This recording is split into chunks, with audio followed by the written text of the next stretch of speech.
Let's start with a question they never want you to ask. What if cannabis was never just a drug? What if it was once a sacred key to the divine? For most of modern history, cannabis has been demonized, linked to laziness, criminality, addiction. But scroll back, not decades, not centuries, millennia.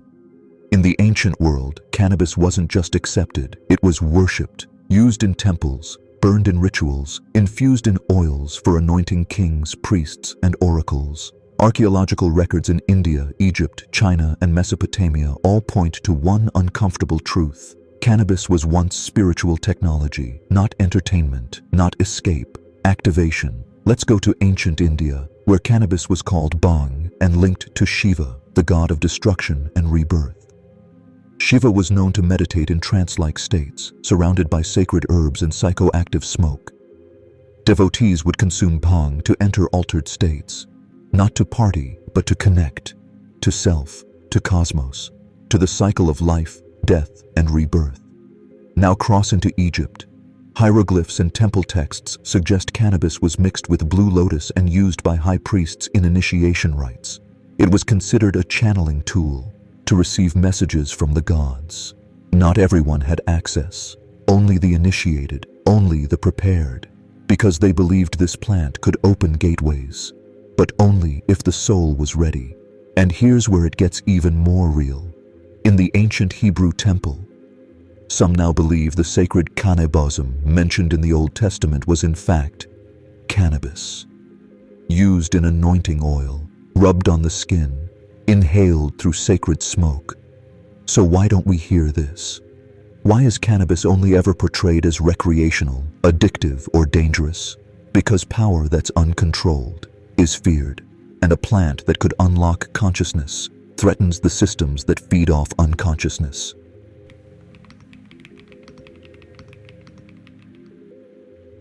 If cannabis once opened minds and activated spirit, why was it buried? The answer isn't about health, it's about control. Throughout history, any tool that awakens the individual is eventually either demonized, monopolized, or erased.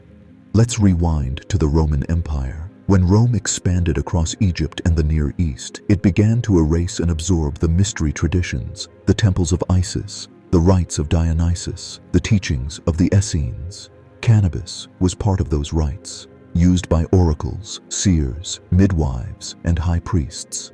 But Rome wanted order, obedience, uniformity, not free thinkers, not inner explorers.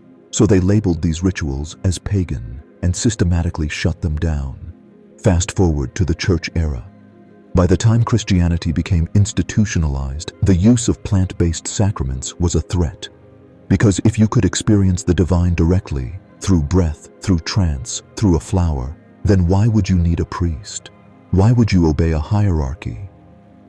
Cannabis, along with other entheogens, was outlawed, its sacred names erased, its practitioners burned or shunned. They didn't just ban the plant, they banned the path it opened. Even in ancient China, where cannabis was used in Taoist and shamanic practices, its ceremonial role eventually faded under political regimes that promoted structure over spirit. And in the West, the modern war on cannabis was never really about weed. It was about suppressing the inner revolution, 1930s America. Newspapers ran campaigns calling it the devil's lettuce. Why? Because minorities and mystics were using it to break norms, to question, to feel, and when you feel deeply, you stop blindly obeying. So governments banned it, churches condemned it, and science, funded by politics, refused to research it. But now the tide is turning. Ancient texts are being retranslated. Archaeological evidence is resurfacing. People are waking up and asking, if they lied about cannabis, what else did they lie about?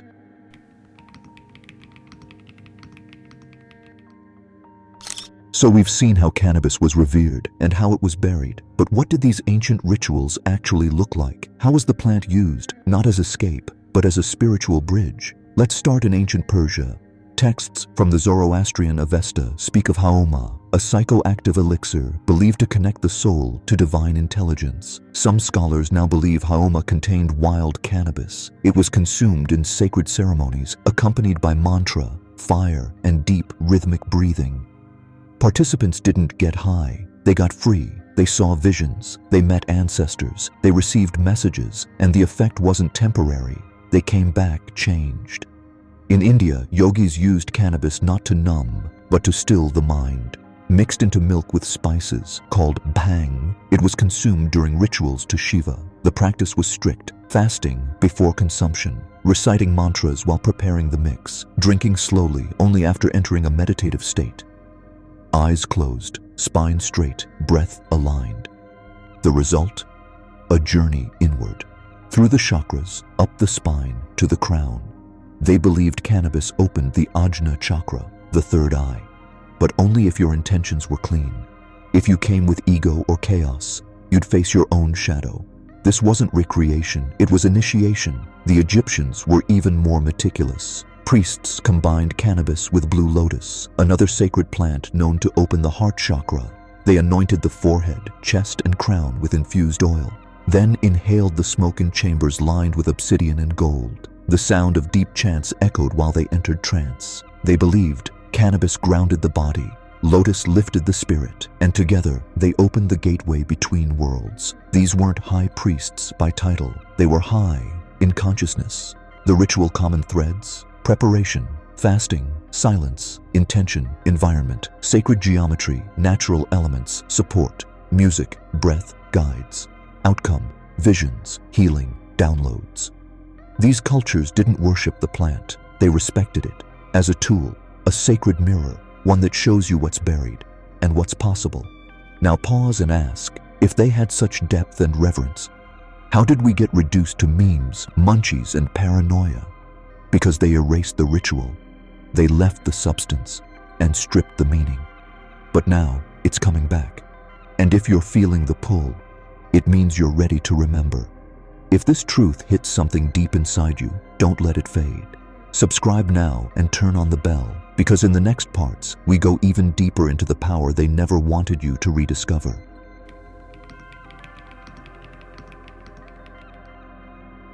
Let's ask the question that most spiritual seekers eventually arrive at. Can a plant really activate the third eye? And if so, how? To answer that, we need to talk about frequency. The third eye, known in Sanskrit as ajna, is not a metaphor. It's a physical structure, the pineal gland.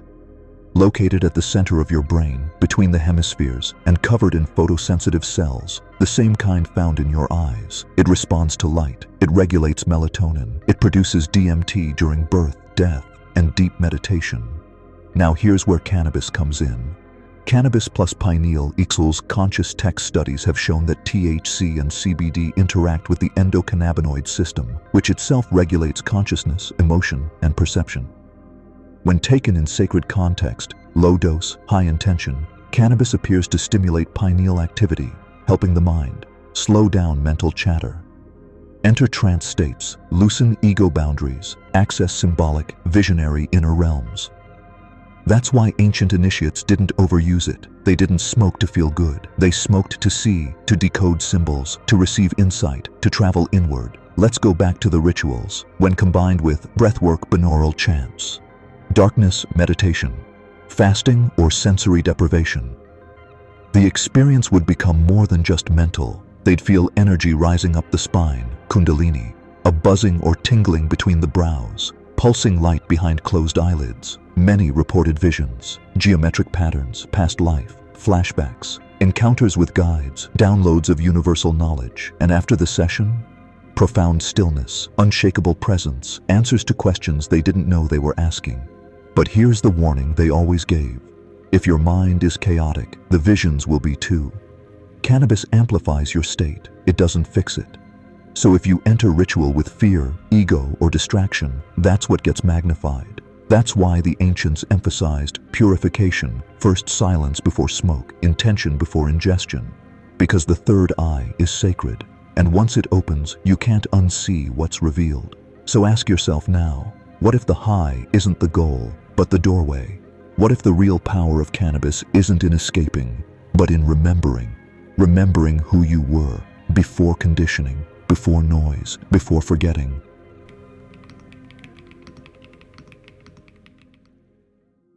Let's go deeper now. You've probably heard the term out-of-body experience. But what if ancient mystics weren't imagining it? What if they mastered it? And what if cannabis was one of the original tools for it? Across multiple cultures, sacred use of cannabis wasn't just about feeling, but traveling. Not physically, but energetically. Let's start in ancient Central Asia. The Scythians, a nomadic warrior mystic culture, were known to hotbox sacred tents with burning cannabis. But they didn't party inside. They entered trance. Chroniclers like Herodotus described them dancing in the smoke, chanting until they fell into deep, ecstatic stillness. What happened next? They claimed to leave their bodies, to walk with spirits, see future events, and commune with ancestors. In pre-Columbian Mesoamerica, healers used cannabis with cacao and psilocybin to induce lucid states and dream journeys. They believed the soul could ride the plant's frequency into other dimensions, and they had maps, coded symbols that guided them through the layers of the Nawal, the spirit world. In these states, they didn't hallucinate, they navigated, because the difference between dreaming and vision wasn't clarity, it was control. Now to ancient Tibet. Bone shamans would enter silence for days, then light sacred fire with cannabis, juniper, and sacred woods. They'd lie down with stones on their forehead and chest, grounding the body so the soul could rise. In this state, they claimed to cross the Bardo realms, intermediate states between life, death, and rebirth. And what they saw often matched what others described across cultures. Same symbols, same beings, same messages. This is why mystics say truth isn't taught, it's remembered. So what's the mechanism? Modern science can't fully explain it, but some speculate cannabis can. Alter brainwave patterns to theta states, reduce sensory input, stimulate internal DMT production, disengage the ego's hold over the astral body. It doesn't force the soul out. It creates the conditions for the soul to roam. And that's the key difference. Intention transforms cannabis from a sedative to a launch pad. So ask yourself, have you ever dreamt so vividly it felt more real than waking life? What if that wasn't just your mind? What if you were remembering how to travel without moving? And what if cannabis was part of the forgotten instruction manual?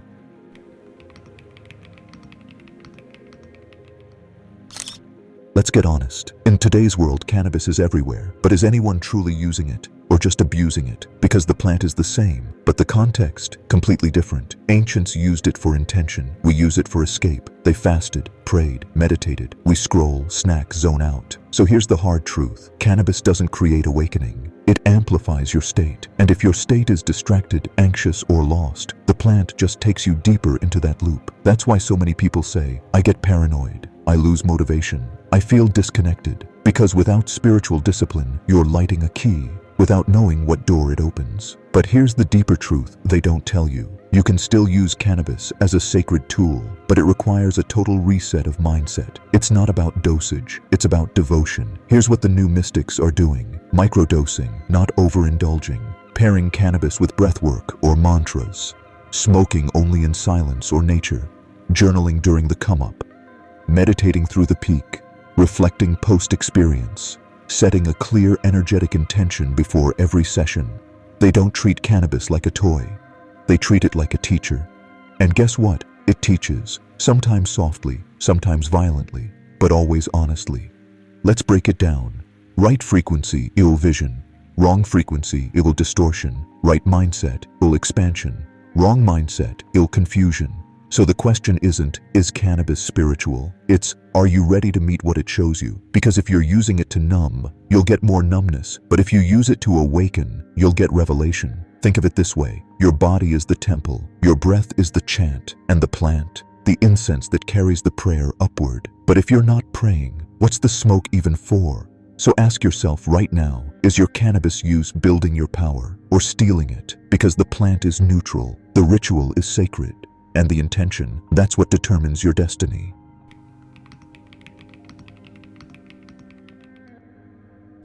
Here's what they never taught you. When cannabis is used consciously and with ritual, it doesn't just change your moment, it changes your entire frequency.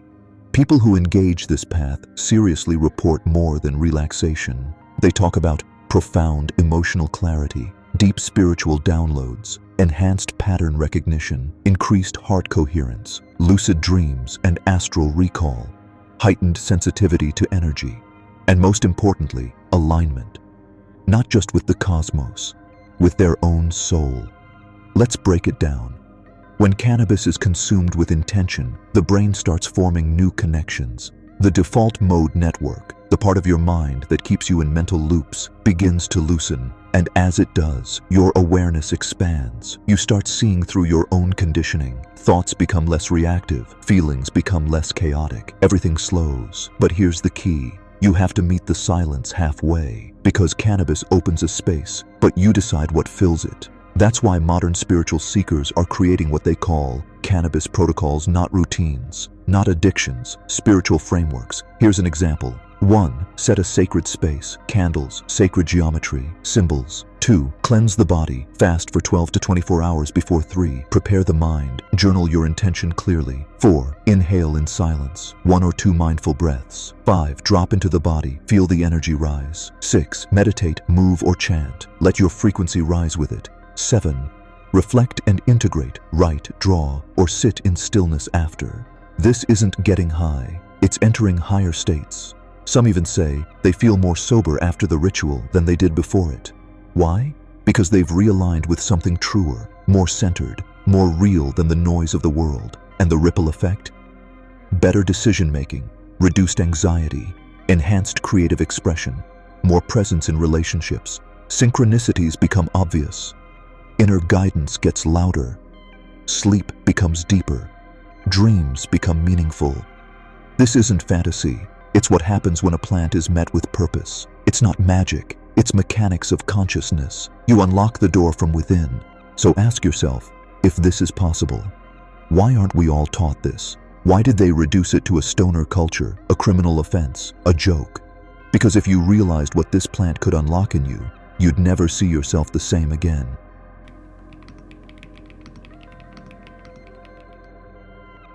Now you know. Cannabis was never just weed. It was wisdom disguised as a plant. A seed that mirrored the seed inside you. For the ancients, it was a sacred mirror. One that showed them not who they thought they were, but who they had always been. Not everyone was allowed to use it. Only the initiates. The ones who fasted. The ones who listened. The ones who were ready. Because this path isn't for everyone. It's not for the reckless, not for the numb, not for the ones chasing a quick high. It's for the ones who want truth. Even if that truth shakes them. You've walked with the Scythians, stood in the temples of Egypt, sat beside the Bon monks in the high Himalayas, drank with the yogis beneath the stars. And all of them whisper the same thing. The door is within you. The key is intention. The guide might just be green. But they also warned, don't follow the smoke. Follow what the smoke reveals. So what happens now? That depends on you. Because cannabis in this moment is offering you a choice. Use it to distract or to align. Use it to numb or to remember. Use it to escape or to return. Return to what? Yourself, your source, your soul. But know this, once you've seen behind the veil, you can't unsee it. Once you've remembered the sacredness of breath, of ritual, of the spark within, nothing external can ever define you again. You are the mystic. You are the temple. You are the one you've been waiting for. And now you know the truth about the plant they tried to erase. The question is, what will you do with it? What's your relationship with cannabis? And has it ever brought you closer to something deeper inside? Drop it in the comments. And if this opened something in you, you already know what to do. Watch the next video because your awakening has only just begun.